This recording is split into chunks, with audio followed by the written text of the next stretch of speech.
একটা মানুষকে যদি মৃত্যুর সময় লাস্ট একটা চান্স দেওয়া হয় যে তোমাকে 1 মিনিট সময় দেওয়া হলো, তোমাকে কিছুক্ষণ সময় দেওয়া হলো, তুমি কোন কাজটা বেছে নেবে? যদি মানুষ সত্যিকার অর্থেই মৃত্যুর পূর্বে সময় পায়, মানুষ আসলে কি বেছে নেবে? মানুষ মৃত্যুর সময় চান্স পেলে সর্বপ্রথম যে কাজটা করবে তা হচ্ছে আল্লাহর কাছে খাঁটি দিলে তওবা। যে আল্লাহ, আমি দুনিয়া থেকে বিদায় নিচ্ছি, আমি অনেক পাপ করেছি, আমি তো তোমারই বান্দা, আমি তো মানুষ মাত্রই তো ভুল। হে আল্লাহ, আমার যে গুনাহগুলো হয়ে গেছে, আমি যে অন্যায়গুলো জেনে বুঝে করে ফেলেছি অথবা না বুঝে করে ফেলেছি, আল্লাহ তুমি আমাকে মাফ করে দাও। একটা বার মানুষ তওবা করতে চাইবে আল্লাহর কাছে যে আল্লাহ আমার তওবাটা তুমি কবুল করো, আমার গুনাহগুলোকে তুমি ক্ষমা করো। এই চান্সটা মানুষ যখন বেঁচে থাকে 1000 বার চান্স পায়, তবুও কাজে লাগাতে চায় না। কত যুবক আমরা আছি, জেনা করেছি, আজ পর্যন্ত একটা বার তওবা করার প্রয়োজনটা মনে করি নাই। কত যুবক আমরা আছি, পর্নোগ্রাফি দেখতেই থাকি, একটাবার তওবা করার প্রয়োজন মনেই করি না। কত যুবক আমরা আছি, কত শতবার যে কত নারীর সাথে আমরা অবৈধ সম্পর্কে জড়িয়েছি, আমরা একটা বারের জন্য তওবা করতে রাজি না। আমরা কত জন আছি সুদ খাই, ঘুষ খাই, হারামে জড়িত, কত নারী আছি বেপর্দায় জড়িত, কত নারী আছে রাস্তাঘাটে বেপর্দায় ঘুরে বেড়ায়, কত নারী আছে হারাম সম্পর্কে জড়িয়ে আছে। একটা বার বেঁচে থাকা অবস্থায় তওবা করার প্রয়োজন বোধটা মনে করে না, অথচ মৃত্যুর সময় যদি চান্স দেওয়া হয়, সর্বপ্রথম মানুষ একটা জিনিস করবে, তার নাম হচ্ছে তওবা। সর্বপ্রথমই কাজটা মানুষ করতে চাইবে যদি তার ভেতরে ইসলামের জ্ঞান থাকে, কোরআনের জ্ঞান থাকে। তবে এজন্য আমরা এই মুহূর্তে তওবা করছি, আল্লাহ আমাদের জীবনে যত পাপ আছে, যত অন্যায় আছে, সবগুলোকে ক্ষমা করে দিয়ে আয় আল্লাহ আমাদের সবাইকে নতুন একটা জীবন শুরু করার তৌফিক দান করো। পড়েন সবাই আমিন। মাথায় রাখবেন যে আল্লাহ তাআলা মানুষকে সৃষ্টি করেছেন এমনভাবে, যেমনভাবে তার মাঝে রয়েছে নফস কিংবা এই যে অন্তরের খারাপ চাহিদা, ঠিক তেমনিভাবে তার মাঝে রয়েছে আকল কিংবা বিবেক নামের প্রহরা।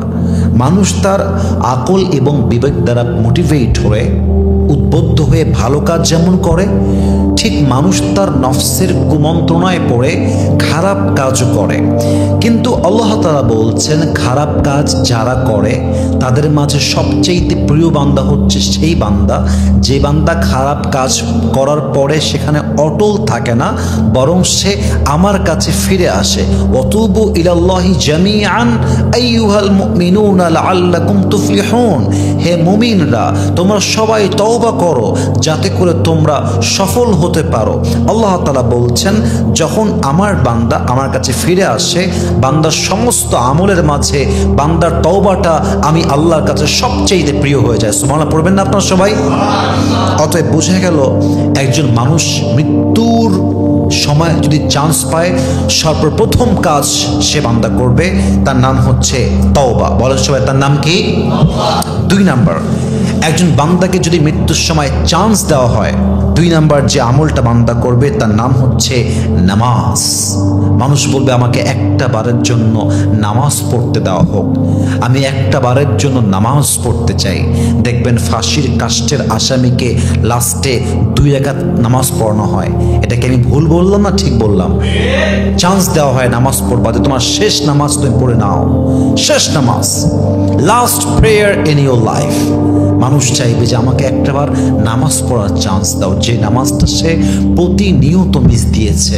ইভেন বাংলাদেশে অহরহ মানুষ আছে যারা জুমার নামাজটাও পড়তে চায় না, ইভেন তারা ঈদের নামাজটাও পড়ে না, তারা নামাজটাকে গুনেই না, তারা নামাজটাকে তাদের লাইফের কোনো অংশই মনে করে না। এরকম লোক আছে না? বলেন সবাই।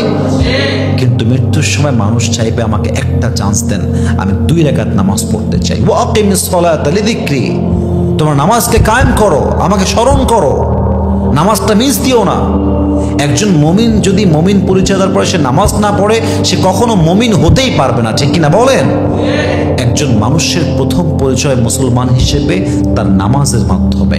নামাজ আছে, ঈমান আছে, নামাজ আছে, ইসলাম আছে, নামাজ আছে, চরিত্র আছে, নামাজ আছে, মুসলমান আছে, নামাজ আছে, আল্লাহর বান্দা আছে। নামাজ নাই তার ইসলাম নাই, নামাজ নাই তার চরিত্র নাই, নামাজ নাই তার ইসলাম নাই, ঈমান নাই, চরিত্র নাই, এবং সে কখনো আল্লাহর প্রিয় বান্দা নামাজ ছাড়া হতেই পারবে না। ঠিক কিনা বলেন? ইসলামের পিলারটাই হচ্ছে নামাজ, সবচেয়ে গুরুত্বপূর্ণ বিষয়। অতএব মাথায় রাখতে হবে, একজন বান্দাকে যদি চান্স দেওয়া হয়, লাস্ট চান্স, যে তুমি তোমার জীবনের একটা শেষ আমল করো মৃত্যুর আগে, সে নামাজ পড়বে। 3 নাম্বার যে আমলটা বান্দা করবে সেটি হচ্ছে, সে বলবে আমাকে একটা চান্স দাও, আমি অমুক ভাইকে অনেক কষ্ট দিয়েছি, অনেক অনেক মানুষকে আমি কষ্ট দিয়েছি, আমি একটাবার ক্ষমা চাইতে চাই। আমি অমুক ভাইয়ের হক নষ্ট করেছি, আমি একবার ক্ষমা চাইতে চাই, আমাকে একবার ক্ষমা চাওয়ার চান্স দাও।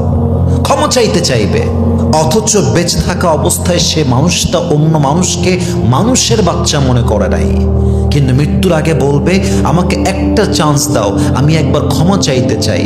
স্বামী বলবে আমাকে একটা চান্স দাও, বউয়ের কাছে ক্ষমা চাইতে চাই।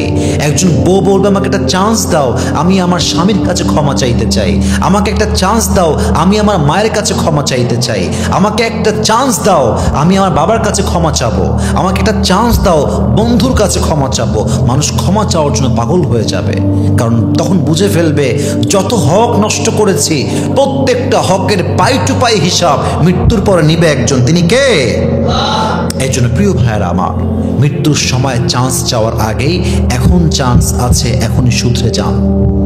মৃত্যুর সময় চান্স চাওয়ার আগে এখন চান্স আছে, চান্সটা কাজে লাগায় নেন। এখনই ক্ষমা চেয়ে নেন, এখনই তওবা করে নেন, এখনই আল্লাহর রাস্তায় ফিরে আসেন, এখনই সবার কাছে হকগুলো ক্ষমা চেয়ে নেন। পারলে আদায় করেন, আর সামর্থ্য না থাকলে ক্ষমা চেয়ে নেন, কিন্তু যা করার this the right time to do about it, এখনই করতে হবে। যা করার এই বিষয়ে কাজ এখনই করতে হবে। অতএব মৃত্যুর সময় চান্স যেহেতু পাওয়া যাবে না, আমি তো জাস্ট একটা উইশ ম্যাটার নিয়ে কথা বললাম, যদি এরকম হয়, যদি এরকম হতো বান্দা এই কাজগুলো করত। অতএব আমরা যেহেতু মৃত্যুর সময় চান্স পাবো না, এখনই সময় নিজেকে শুধরে নেওয়া। আল্লাহ তাআলা আমাদের সবাইকে পরিপূর্ণ হেদায়াত দান করুক, নামাজি হিসেবে কবুল করুক। আল্লাহ আমাদের সকলের তওবাকে কবুল করুক, পড়েন সবাই আমিন।